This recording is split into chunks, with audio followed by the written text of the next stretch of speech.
Osíris ressuscitado, alguns aspectos mitológicos e psicológicos do ritual 671. O que acontece? Vamos lá. Esse trabalho, primeiro, não é um trabalho exclusivo meu, é um trabalho que eu fiz junto com a Sora Noacê, que é irmã Noacê, e eu fui motivado por algumas questões que eu vou explicar mais para frente da apresentação, mas que me motivaram a investigar uma particularidade do ritual, que é o Liber Pyramidus, Liber 671.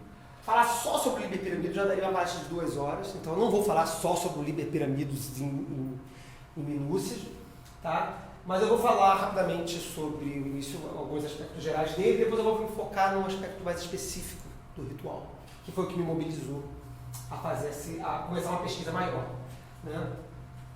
Eu comecei essa pesquisa, na verdade, porque eu senti um impulso de gerar um material comentado mais integrado do Liber Pyramidus, que é um livro, o ritual de passagem de probacionista a neófito, né? É o ritual que constitui o neófito, segundo o texto, né? E aí eu comecei a compilar uma série de comentários que tinha na internet, de pessoas interessantes, que tinham feito comentários bacanas e tudo mais e tal, e eu vi que tinha muitas coisas legais. E aí começaram a surgir alguns problemas, algumas problematizações, que eu fui procurar a Sora Noacê para a gente conversar sobre isso. E esse é o fundamento da minha apresentação.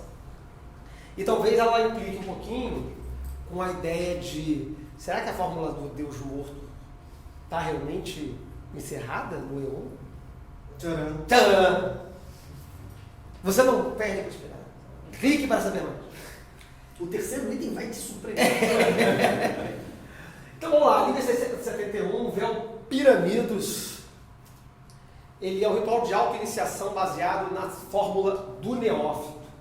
E aí já surge duas questões interessantes aqui nesse escrito, que é o que vem na capinha lá do Pyramidus. Lá, né? A capinha que é posterior ao Pyramidus. Para quem não sabe, ele é um ritual não é um ritual perdido, não é longe disso, mas é um ritual cujos registros são pouco informativos. A gente tem um manuscrito iluminado do Crowley, que é uma série de desenhos, os garranchos do Crowley, com basicamente o texto do ritual, mas sem nenhum comentário, sem nenhum procedimento. Anda para lá, vai para cá, faz sinal assim, faz sinal assim. Não tem isso no texto. O que tem são figuras, e você tenta, a partir das figuras do manuscrito ilustrado, iluminado, supor o que você deveria fazer, né? Ajoelhar aqui, levantar para lá, cair na posição e tal. E depois surgem outros manuscritos dastilografados, com um pouco mais de comentários, e depois esses manuscritos dastilografados possuem comentários à caneta. Então isso, no final das contas, em algum momento, vira um texto mais ou menos fechado, que vai variar dependendo para que você pergunta qual é o Liber Pyramidus que você gosta mais. Tem textos que mudam, tem textos que surgem em determinados manuscritos dastilografados e que não estão em outros, né? Então ele é um ritual complicado, né? E é estranho, é uma pena, na verdade, ser um ritual complicado, historicamente complicado, sendo ele considerado um ritual de extrema importância para a arte. E já dá um passo além, né? Logo no enunciado dele, ao dizer que ele é um ritual de auto-iniciação. Ou seja, ele já implica que é um ritual solitário. Um ritual que a pessoa que vai executar este ritual vai executá-lo sozinha, né? E temos aqui também que ele é baseado na fórmula do neófito, que já é uma expressão que poderia ficar exótica na cabeça de alguém que não entendesse o que significa essa expressão, fórmula do neófito. Possivelmente, claro que você está fazendo um ritual para passar para o grau de neófito, ou para entrar no grau de neófito, para assumir o grau de neófito, enfim. Mas onde é que vem essa ideia de neófito, né? Então, a primeira influência radical, no sentido de radical, de raiz mesmo, do Liber Pyramidus, é que ele é baseado na fórmula de neófito da Ordem Hermética Dourado. Né? Então, ele tem estruturalmente passos, elementos que repetem é a estrutura daquele ritual que o Crowley vivenciou, experimentou durante o tempo que ele fez parte da ordem hermética da Aurora Dourada. Então, a própria estrutura da AA, ela mimetiza, a gente já, provavelmente todo mundo tem esse conhecimento, ela reproduz, mudando alguns graus, estilo teórico, sobe o neófito e tal, mas ele reproduz a estrutura de graus da ordem hermética da Aurora Dourada, jogando o neófito para dentro do que seria a ordem, né? Na ordem Aurora Dourada, o neófito ele era 00. Qual é a segunda influência que nós temos aí? Um outro líder chamado líder Troa. Antes de haver pirâmidos, houve um outro texto proposto como também um ritual de iniciação, chamado Liber Troa. Esse livro, então, ele é mais difícil ainda de ser discutido, porque acho que tem um manuscrito, acho que datilografado, não sei, né? Com anotações por cima, numa cópia holográfica horrorosa, xerox da xerox da xerox da xerox da xerox, uma leitura muito ruim, né? E a diferença principal do Troa para o neófito, ele estruturalmente tem basicamente a mesma coisa, a gente não vai discutir, comparar outras coisas, mas ele serve de modelo para o Pirâmidos. Mas ele não é um ritual de auto-iniciação, ele é um ritual coletivo. Ele tem alguns oficiais conduzindo o neófito ali no seu processo de iniciação lá do ritual. Porém, a ordem aqui está um pouquinho invertida. Na verdade, você tem... Na verdade, não é que está invertida, está faltando um elemento aqui.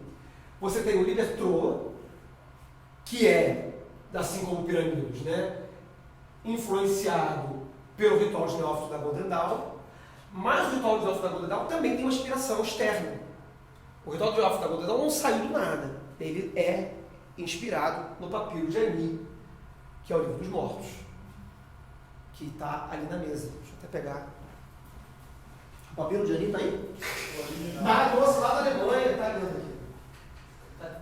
Toma cuidado para não rasgar. Aí, tá vendo? Que é o credencial acadêmico. Cara. Aí, ó. Credencial acadêmico. Que é o livro dos mortos. O que é o livro dos mortos? O livro dos mortos, em linhas gerais, era uma experiência que seria conduzida pelo qual o morto no Egito passaria após, né, morrer, para ir em direção ao julgamento de Maat, para saber se ele ia, de fato, para o mundo dos mortos, ou se ele ia ser devorado por Sebek, por um crocodilo. Se ele ia se dar bem ou se ia se dar mal. Então, para você se dar bem, você tinha que seguir uma série de coisas, uma série de etapas nessa travessia do mundo dos mortos. E para você saber o que você tinha que fazer, tinha um escriba lá, que o egípcio lá, quando morria, pedia para o cara lá fazer o seu livro dos mortos. Então não existe um livro dos mortos exclusivo, que este aqui é o livro dos mortos. Não, esse aqui é o papiro de Ani. Um cara chamado Ani, que morreu, e que alguém fez o papiro do livro dos mortos para ele, para que ele atravessasse o Duat, na verdade que chegasse o Duat, o mundo dos mortos posteriormente, e que fosse julgado por Maat e tal, pela pena, enfim. Hoje não vai entrar em detalhes mitológicos muito profundos aqui.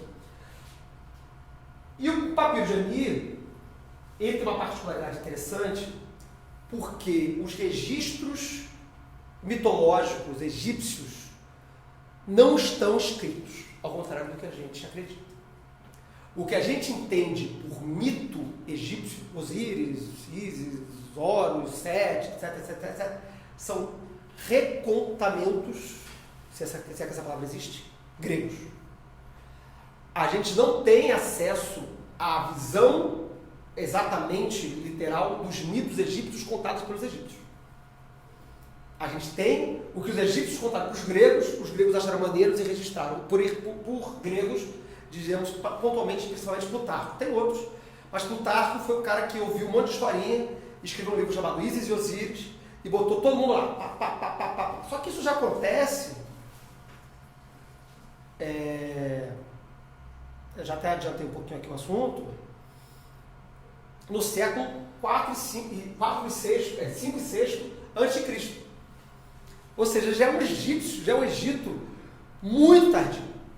Muito tardio. Claro que a gente tem, como foi, a gente conversou com a professora Gisele, numa gravação do Foco de Excelência, o Egito é relativamente estável na história, mitologicamente, porque ele é muito coeso, né? Tem uma religião muito coesa e tudo mais, então a gente sabe que não é totalmente diferente de um egípcio, de uma recontagem egípcia de, sei lá, 1000 anos antes. Mas não é um Egito faraônico, esse papiro, essa recontagem, essa narrativa grega do Plutarco. Ela já é uma narrativa já de um Egito ptolomaico, que já é um Egito grego, né? Então a gente já lida com um Egito que já não é muito egípcio. As nossas narrativas egípcias, elas são recontadas. Então os poucos registros que a gente tem de narrativa egípcia, de fato, são os papiros. São os livros dos mortos. Onde eles escreviam religiosamente os ritos funerários pelo qual o corpo ia passar. E o detalhe interessante é que o morto, no rito funerário, ele é Osíris. Então, quando o papiro de Ani, ou qualquer papiro dos mortos, está narrando a jornada daquele morto particular no mundo dos mortos em direção ao julgamento, ele diz Ani Osíris, porque é o morto Ani. Então, todo morto que está cruzando a travessia, né, em direção ao julgamento, ele é identificado com Osíris. Todo morto é Osíris na sua travessia.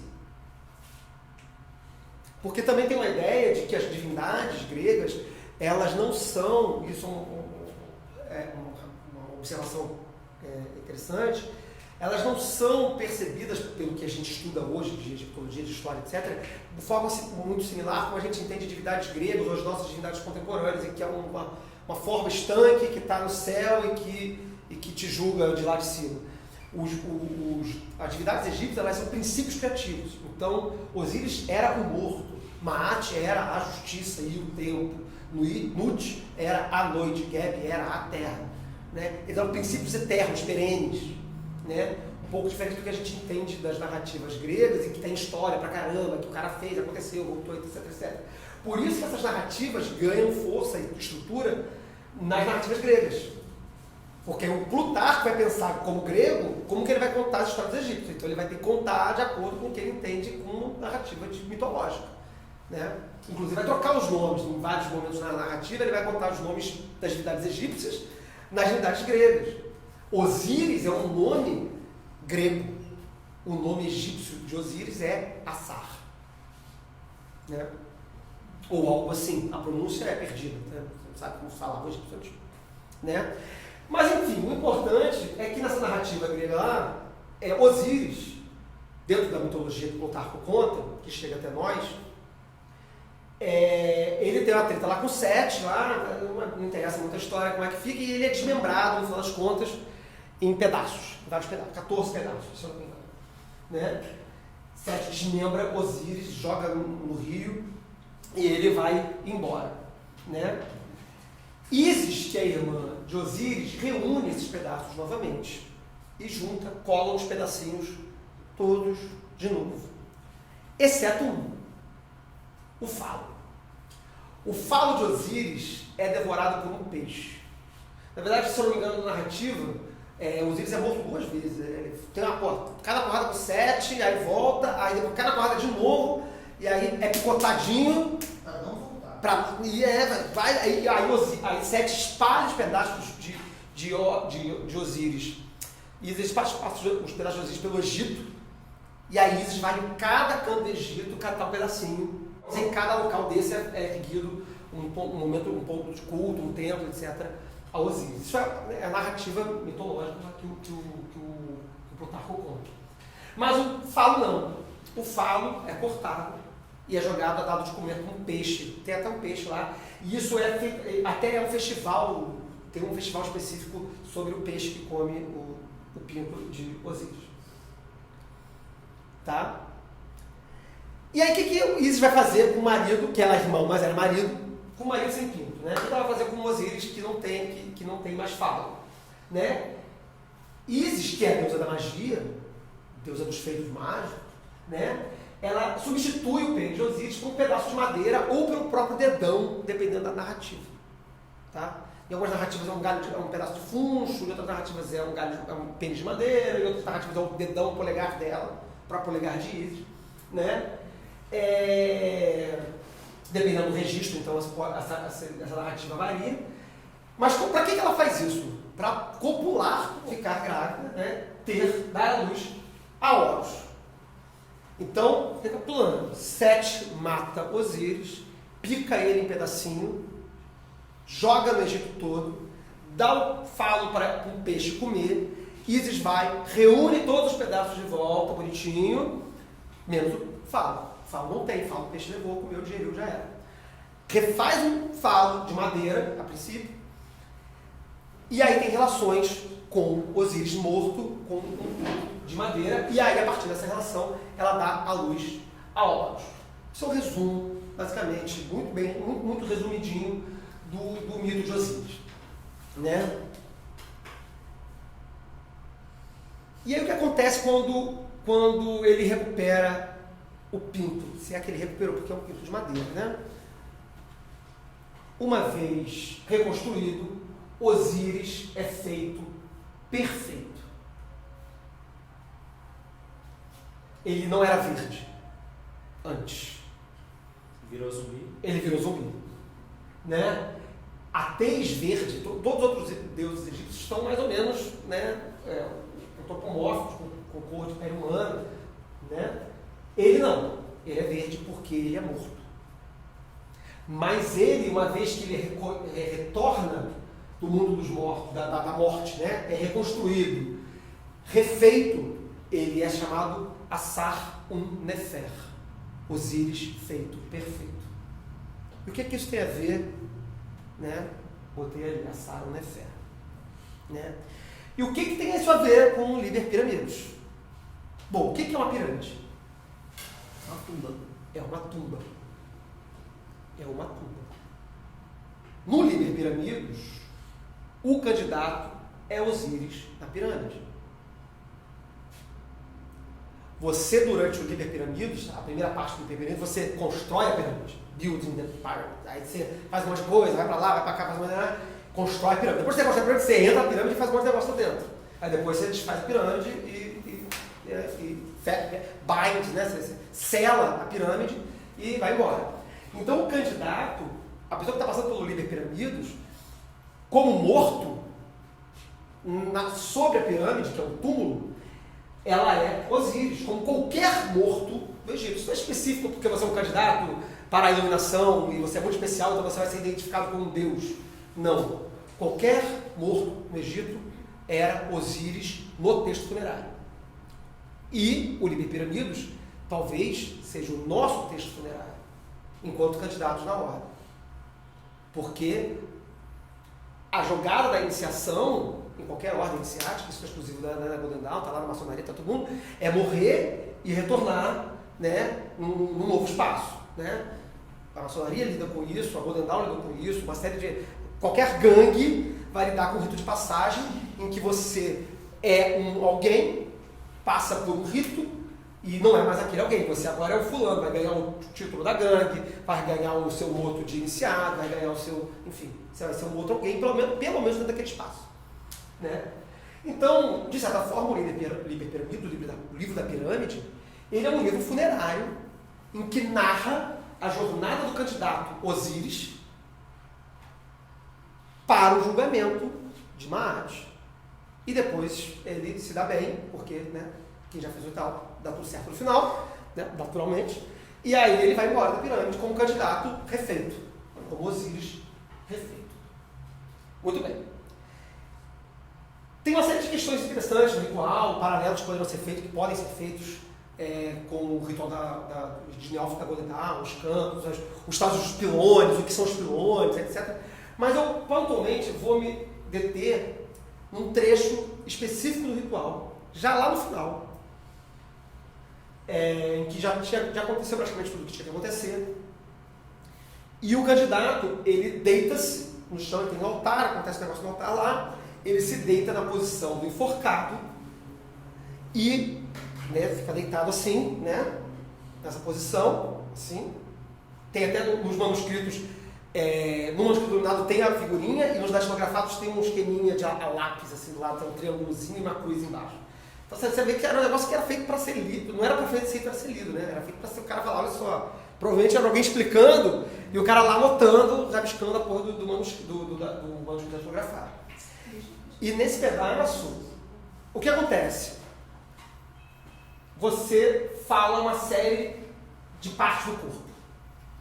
Você está deitado e você fala que eu douro o meu pé esquerdo com a luz, eu douro o meu falo com a luz, eu douro o meu joelho direito com a luz, eu douro meu pé direito com a luz, eu douro o meu joelho esquerdo com a luz, eu douro o meu falo de novo com a luz, minha garganta negra com a luz, minha testa com a luz, eu douro, gild é de gold, né? É de dourar, de tornar dourado, né? Com a luz. Então é interessante observar na fórmula do Neófito, da Golden Dawn, a fórmula do Golden Dawn, toda a história de magia de Lux, essa coisa toda, é descer a luz, trazer a luz lá do além, sei lá da onde, para o templo.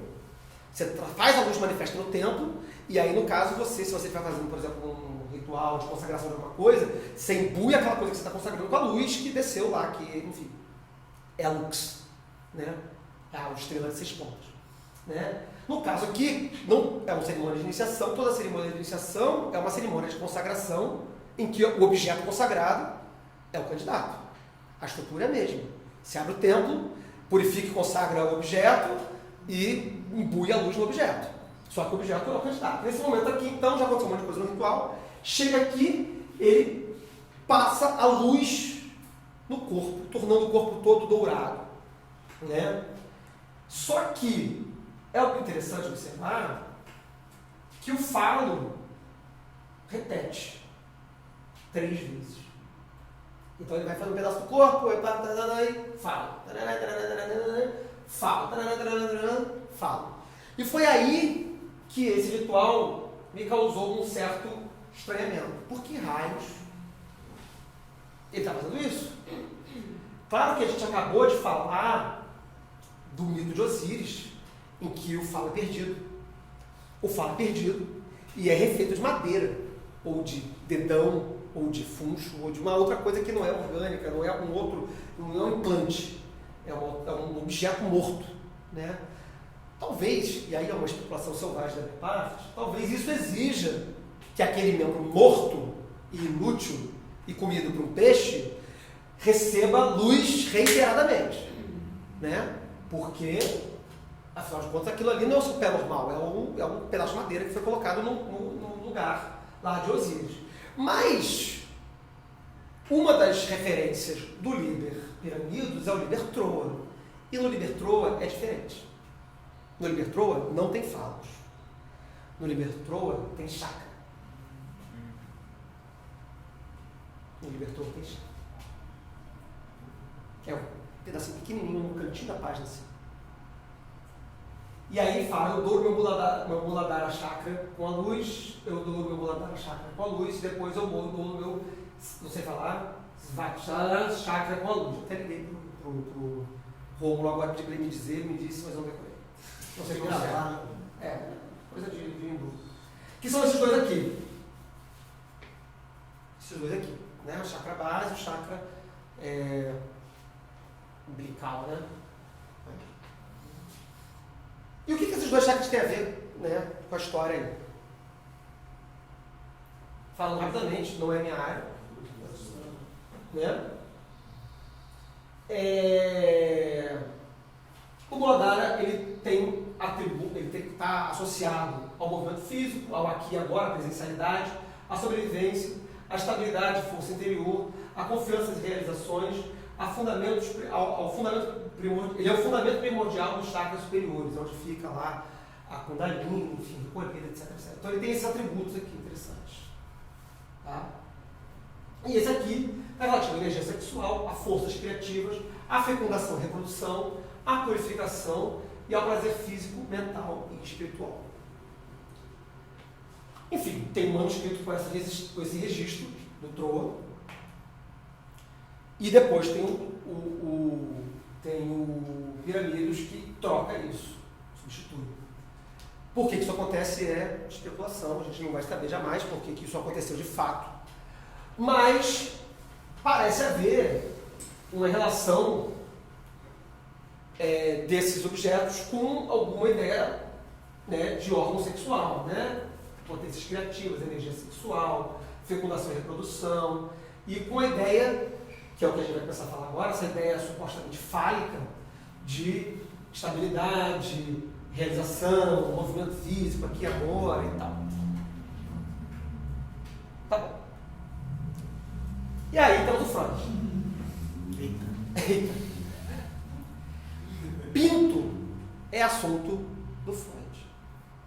Freud teve essa preocupação. E o Crowley foi leitor crítico do Crowley. O Crowley foi leitor crítico do Freud. O Crowley consumiu o Freud. É possível, isso é especulação, claro, que o Crowley tenha tido contato com essa obra aqui. 3 ensaios sobre a teoria da sexualidade. E aqui eu trago mais contribuições da Soror OAC, que é psicóloga, com quem eu conversei, e que me trouxe algumas informações.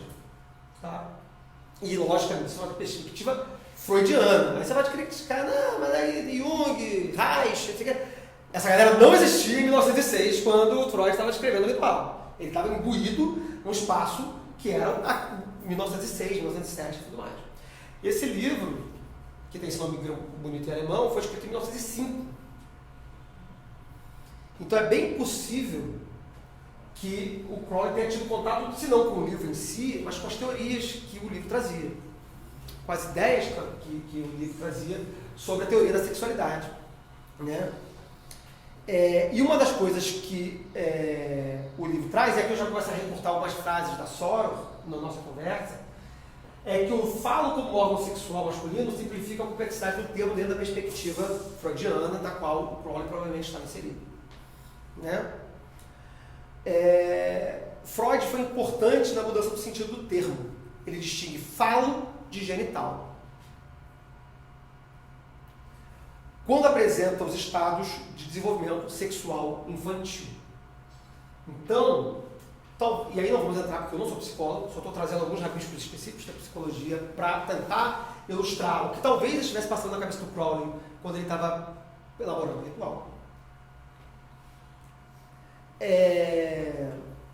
E no caso, então, no texto freudiano, o falo tem uma representação simbólica e não real. O falo, ele é não genital, quando você fala de falo, dentro da perspectiva freudiana, mas ele tem um sentido simbólico. Estamos com os de Freud aí.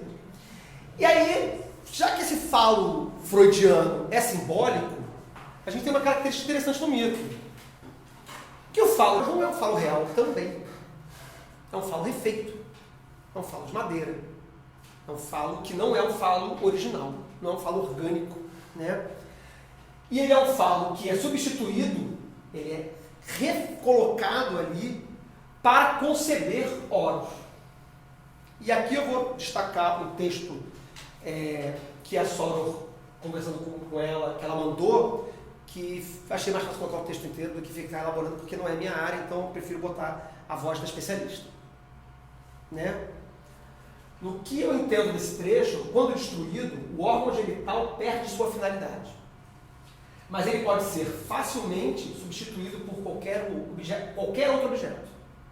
Acho que é aí que entraria a função simbólica do falo, pois saímos do real, do corpo, para uma função, um outro objeto que represente e tome o seu lugar. Mas lembramos que esse objeto é inanimado. Madeira ou ouro, a gente estava na época discutindo se era ouro, se era madeira. Depois eu tinha uma ideia de que era ouro, mas depois eu não achei nenhuma referência mitológica de que era de ouro, então é madeira mesmo. Cera, né? Tem várias coisas, mas ouro de fato não achei. Madeira, fuxo, dedão. Né? Lembramos que esse objeto é inanimado. E para que ele cumpra a sua função gerar, fecundar, ele precisa passar por um encantamento mágico de Ísis.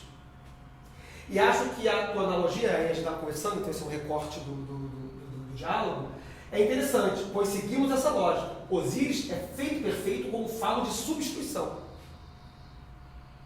Ele sofre uma mudança, e não é qualquer mudança, mas uma mudança no ato de procriar.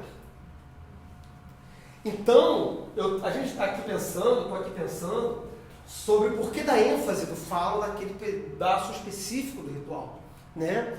E conversando com a Soror, que é da área de psicologia, a gente desenvolveu essa perspectiva, essa possível perspectiva freudiana para o ritual, né? O candidato, após recuperar o falo, e aí eu já não estou falando mais de Osíris, estou falando do candidato. O candidato, após recuperar o falo, ergue-se no sinal de mulher. Ele não ergue-se no sinal de poer, ele não ergue-se no sinal de vir, que seriam sinais masculinos. Ele ergue-se no sinal de mulher, dizendo-se Assar um Nefer, ou Osíris, filho perfeito. Nesse contexto, o falo tem importância mitológica de ter sido perdido e refeito. E aí, uma observação que eu fiz durante o nosso diálogo, lembra também o mistério cristão da ressurreição. Né? Quando o Cristo homem é morto e retorna em corpo glorificado. O corpo glorioso, não mais humano, mas divino. O processo de morte e ressurreição que ocorre, né, no mito cristão, parece reaparecer no mito, o que faz todo sentido se você for pensar em tempos históricos e eônicos. Ele está falando de um mito do Eon de Osíris, né? É o mesmo Eon cristão, né? Então, um mito que traz a morte e ressurreição gloriosa do corpo. No caso de Osíris, essa ressurreição gloriosa e potente se dá pela substituição do seu falo perdido por um falo encantado por Ísis. Mas até aí tudo bem. Né? Mas até aí tudo bem. A minha pesquisa, ela avançou até aqui, até esse ponto. E por que eu fiz essa pesquisa? Como eu falei no início, eu ia elaborar isso mais na frente. Eu elaborei essa pesquisa porque me incomodou, não me incomodou no sentido negativo da palavra incomodou, mas me senti provocado pela questão dessa repetição do falo naquele momento do ritual, tendo eu uma provacionista mulher. Eu falei, como é que isso vai acontecer com uma mulher? Como é que ela vai receber o texto? Como é que ela vai executar o ritual falando do eu douro o meu falo com a luz? Isso faria algum sentido para uma mulher que está entrando para o grau de neófito? Foi uma questão motiva, uma questão. E aí eu falei, bom, eu não quero responder essa questão sozinho. Eu vou buscar uma Soror, que já seja neófita, que já tenha passado pela cerimônia, e colher a opinião dela, e discutir com ela o que aconteceu com ela, né? Quando ela passou pela cerimônia, quais são as reflexões dela, o que ela experimentou ali e tal. E foi aí que eu e Soror Rossé começamos a conversar, e ela, com a perspectiva freudiana dela, trouxe o trabalho que a gente andou até aqui. Tem os outros comentários, a gente ainda está trocando e-mail, estamos trocando e-mail, a gente vem conversando sobre esse assunto há um tempo, para desenvolver isso aí. Porém, e daí? Sou eu, Flávio, preocupado com uma questão que está na minha cabeça. Não perguntei para a minha neófita se era um problema para ela. É um problema que estava antes da minha cabeça, que me provocou fazer um levantamento sobre isso aí. E uma outra Soror, que está do outro lado do mundo, ela nem está aqui no Brasil, conversando somente, eu e ela. Nos entendendo em termos freudianos e míticos. Esse e daí é o fim da minha palestra e o começo da parte de vocês, mulheres. Então eu vou passar a voz apenas às meninas do espaço, às mulheres do espaço, para dizerem o que acham disso. Se isso faz sentido, se isso não faz sentido, se isso pode ser mudado, se isso deve ser adaptado no ritual. O que vocês acham que isso pode ser objeto de fala? Eu acho que o meu ponto aí é mais uma questão de esclarecimento, porque eu não vejo problema algum em interpretar Osíris no Piramidos, porque você tem Sekhmet, por exemplo, que é uma deusa com cabeça de leoa e é deusa da guerra, da vingança no meio da medicina. Na mitologia hindu você tem Kali. Qual é a história de Kali? Kali, ela, Durga, estava lutando contra uns demôniozões, assim, eu esqueci o nome deles, que estavam devastando o universo, e ela estava passando a faca em todo mundo. Só que nisso ela passava a faca em todo mundo, a galera sangrava, e aí surgiam mais demôniozões. E nisso ela não conseguia matar a galera toda. Daí, dessa guerra toda, surgiu Kali. E o que Kali fazia? Kali matava todo mundo e bebia o sangue da galera. Depois disso, Kali virou uma força indestrutível no mundo e estava quase consumindo o mundo todo.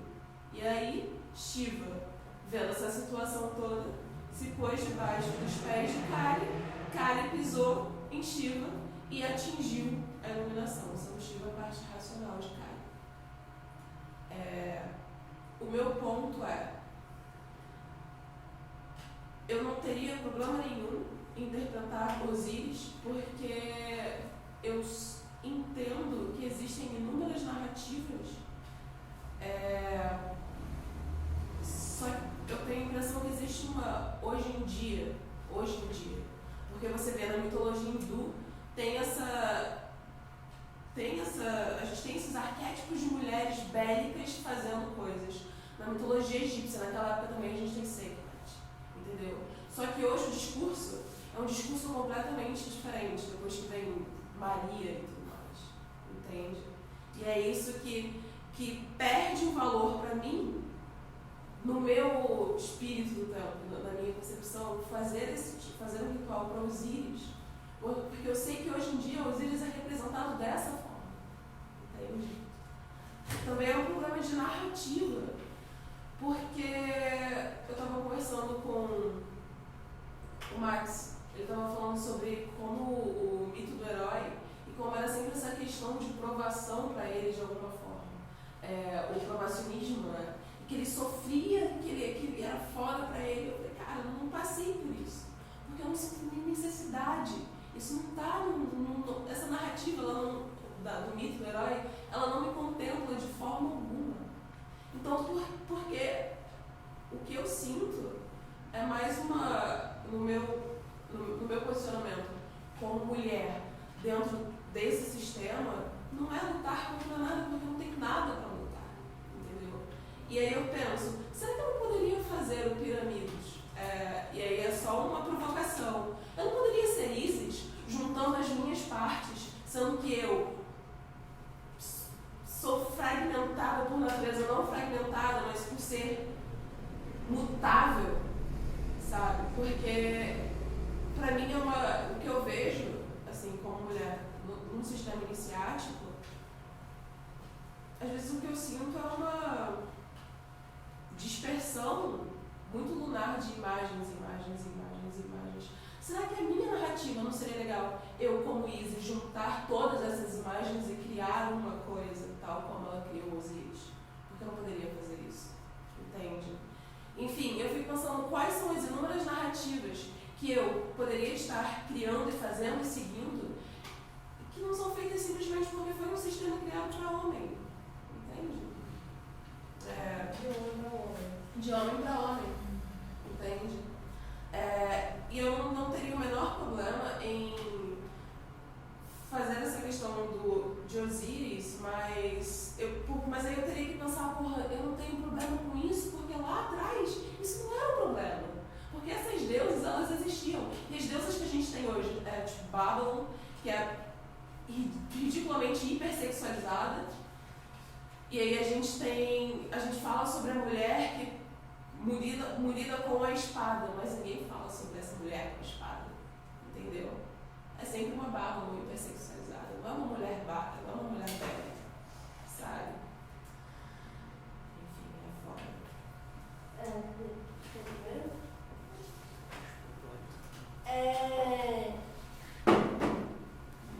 Eu concordo com você sobre o ponto de, tipo, eu poderia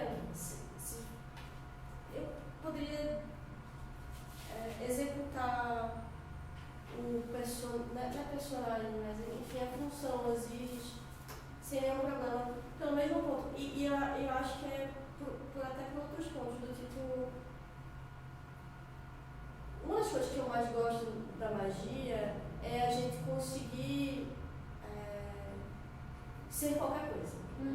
Ou pelo menos brincar com qualquer coisa. Não, eu não sou só Raquel, mulher, eu posso brincar com vários arquétipos. E isso pra mim é super interessante. E aí, esse lugar é super interessante.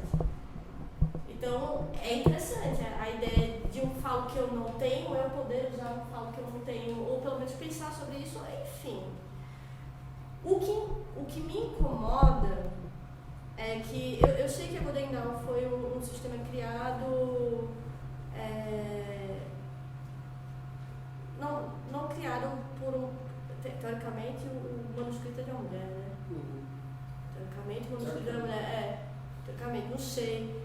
Mas aí o aterramento da coisa foi feito por mais que por homens. Por mais que eu saiba que muitas mulheres participaram tanto da construção, da manutenção, da coisa toda, mas que estruturou, e a gente discute o nome dele, e passou-se muito tempo aqui, durante o dia de hoje, falando Crowley, foi o cara, e tudo bem, não tem problema, bicho, ter sido o cara. Só que é isso, é um homem criando um sistema e coisas para um homem, e tá tudo bem, porque o coitado estava fazendo o que ele conseguia fazer. E ninguém ficou com ele desenhando, não veio nenhuma mulher com ele, que não era possível também. Isso é uma questão também do contexto social, acho que tudo tem. Mas eu fico preocupada com isso, assim, de não desenhar outras versões. E até para que vocês, enquanto homens, se vejam em outros lugares. Da mesma forma que a gente se coloca em outros lugares. Por exemplo, se eu fosse um sacerdote numa missa gnóstica, mas vocês sentirem também outras coisas e se abrirem para isso. A gente já conversou uma vez sobre cada ritual da Golden Dawn ser desenhado. Tipo, se uma mulher tem uma mesma função, se uma mulher exerce essa função, essa função tem X nome. Se é um homem que executa, tem outro X nome. Talvez só a função, sabe? E essa função tivesse um caráter X. Assim, eu não sei se provocar, sei lá, uma sacerdotisa, sei lá, se o Flávio encarasse o papel da sacerdotisa no missa gnóstica e você recebesse babão e você fosse essa entidade e tal. Eu não sei, mas eu acho que a gente tem que começar a se provocar. É bom pra gente, é bom pra vocês. E cada experiência ritual, ela dá pra gente umas coisas muito doidas, né?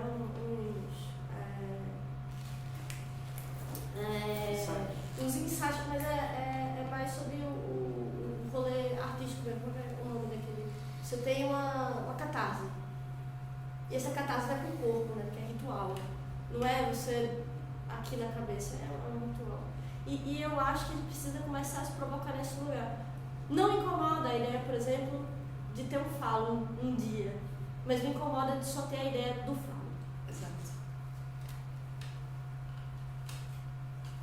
Eu estava pensando enquanto mitologia mesmo, porque no Egito as rainhas, né, as mulheres que morriam e recebiam rituais também eram identificadas com Osíris, os próprios papiros. Então acaba sendo uma identificação simbólica dentro do ritual com esse Osíris. E aí, no caso de nós mulheres, tem uma desidentificação, né, da personalidade enquanto mulher do homem. Então, ali estaria realmente encarando a nossa morte e o Osíris, nesse momento simbólico. Por um lado, sou estranho quando você faz a identificação que eu falo, porque a gente não tem. A gente não sabe como é, então você tem que fazer uma estrutura simbólica. Né? Mas realmente, isso que você coloca, para a mulher é muito mais fácil de acabar tendo que se adaptar do que para um homem. Se ver num outro papel, numa outra ritualística como mulher. Né? O homem, acho que dificilmente se coloca como uma mulher. O contrário que acontece com a mulher, tem que se adaptar muito com diversos rituais, com questões que envolvem mais a energia, a coisa masculina, que no caso desse mito. Aí você colocou, poderia trocar por um simbolismo de Isis?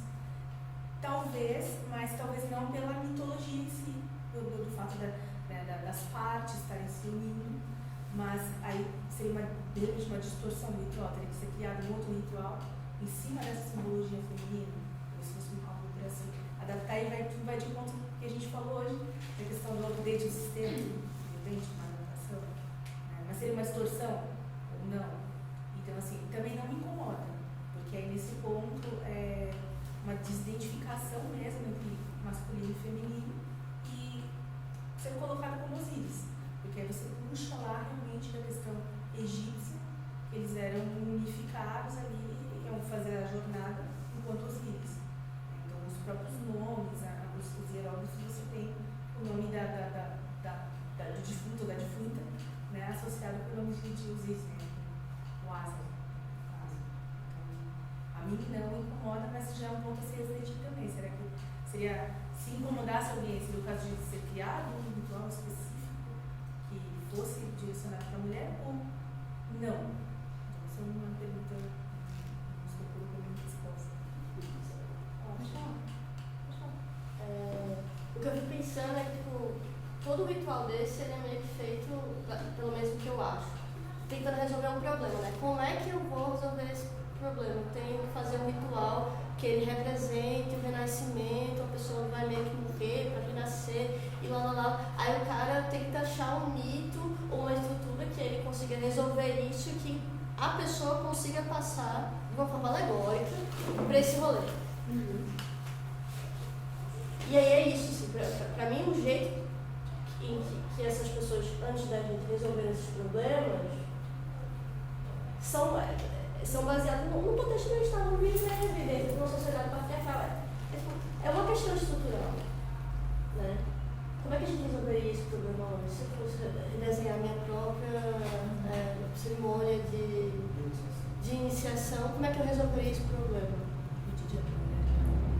Eu não sei, imagina se fosse um exercício do probacionista junto com o seu instrutor desenhar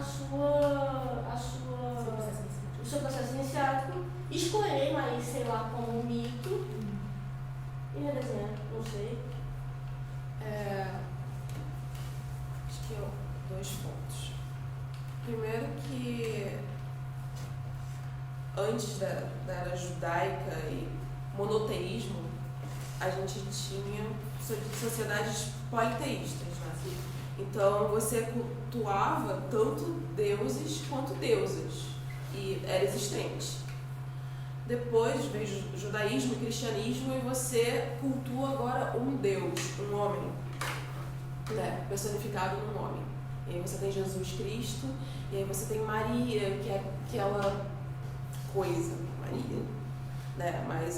Mas aí você sai de uma sociedade que você cultuava deuses e deusas e você vai para uma sociedade que você cultua agora o homem e a mulher sendo sempre de alguma forma sujeita àquele homem.